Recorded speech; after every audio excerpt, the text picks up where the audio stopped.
Le volet, c'est pas extraordinaire, Melchior. Il y a quand même des bonnes nouvelles dans la vie. La première, c'est que le printemps est arrivé. Le printemps est arrivé, oui. Aujourd'hui, il fait un temps absolument extraordinaire. Ça va continuer toute la semaine. On va prendre un peu de hauteur et d'élévation. Ça s'appelle l'ultra-montée du Salève. Ça vient de se jouer. Un petit peu de hauteur, vous croyez pas si bien dire, Pascal. L'ultra-montée du Salève, pour ceux qui savent pas, c'est donc le principe de grimper le Salève. Alors, on l'a tous fait, hein, grimper le Salève au moins une fois. Mais tranquillement. Oui, tranquillement. Et puis pas plusieurs fois dans la même journée. Parce que le but de l'ultra-montée du Salève, c'est bien ça. C'est de le monter pas qu'une fois, mais plusieurs fois en une journée. Alors je résume un petit peu en chiffres, 3,2 km de course, 600 mètres de dénivelé, c'est-à-dire une pente à 27%.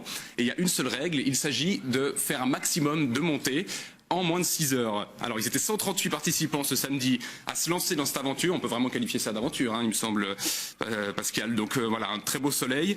6 heures plus tard, 2 records à la clé. Chez les hommes, le français Ludovic Pomeray qui a grimpé 8 fois en 4 heures et 21 minutes. Donc 8 fois, hein, ça lève, je tiens à redire une deuxième fois.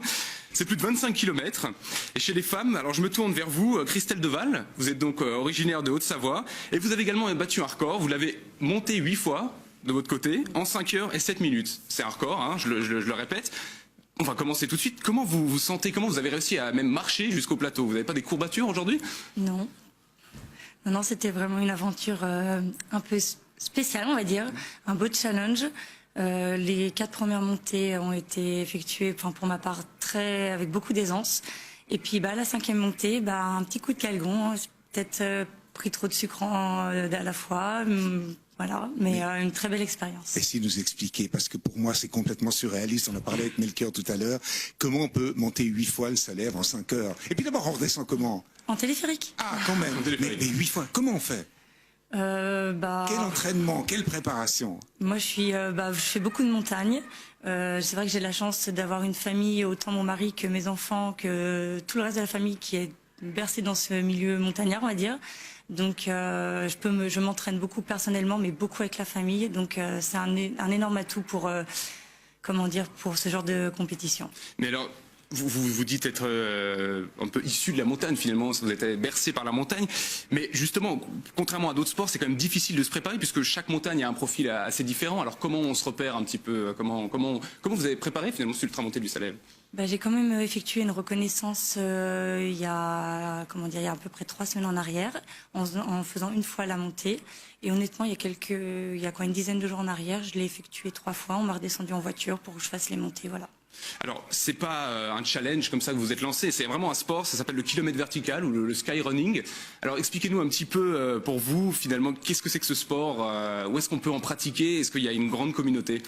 Oui, je pense que ça s'étend de plus en plus. C'est vrai que, moi, je connaissais pas du tout ce genre de compétition. Ça fait que 2 ans, hein, que vous. Oui, exactement. Vous courez, Donc, c'est vrai que je pense qu'il y a de plus en plus de manifestations qui se font maintenant, de plus en plus les week-ends. Mais ça mérite d'être découvert. Bon, Melchior dit, ça fait 2 ans que vous courez, mais le sport. Vous avez toujours fait du sport, vous avez commencé toute petite. J'ai commencé mes débuts avec l'athlétisme de Saint-Julien il y a 15 ans en arrière. Puis j'ai rapidement arrêté parce que c'est vrai que la piste ne me plaisait pas du tout. J'ai eu mes 2 enfants et puis il y a 2 ans, je me suis remise à crapahuter en montagne. Puis de fil en aiguille, je me suis mise à courir en montagne. Vous parliez, Christelle, vous parliez tout à l'heure d'alimentation, vous parliez de sucre. Hein. On doit, quand on fait un effort aussi considérable, 8 montées du Salève, déjà 8 montées du Salève en 5 heures et quelques, on doit faire très attention à ce qu'on consomme. Oui, je pense que moi, j'étais pas du tout prête, par contre, à ce genre de discipline. C'était quelque chose de nouveau. Et j'ai appris encore hier. J'ai encore appris des nouvelles choses, voilà. Parce qu'au-delà des muscles et de l'hygiène de vie, il y a aussi dans la tête que ça se passe, j'imagine. Dites-moi honnêtement, à quoi vous pensez vers la 5e ou 6e montée? Comment on fait pour pas devenir un peu fou? J'ai presque envie de dire. Où est-ce que vous êtes mentalement, quoi? J'ai la chance d'avoir eu toute ma famille hier, de mes enfants jusqu'à mes grands-parents. Et tout le long du parcours, ils se sont dispersés. Mais c'est surtout le fait de savoir qu'il y a les enfants et le mari qui sont en haut, qui nous attendent, qui nous propulsent, je pense. Pour terminer, Christelle, vous avez 2 ans de course, donc seulement, mais déjà un beau palmarès, puisque le 11 juillet dernier, vous étiez championne de France de skyrunning. Alors maintenant, c'est quoi vos objectifs? Sur quel flanc de montagne vous allez vous attaquer? J'aimerais beaucoup, faire une belle performance à l'Ice Trail Tarentaise à Val d'Isère en juillet.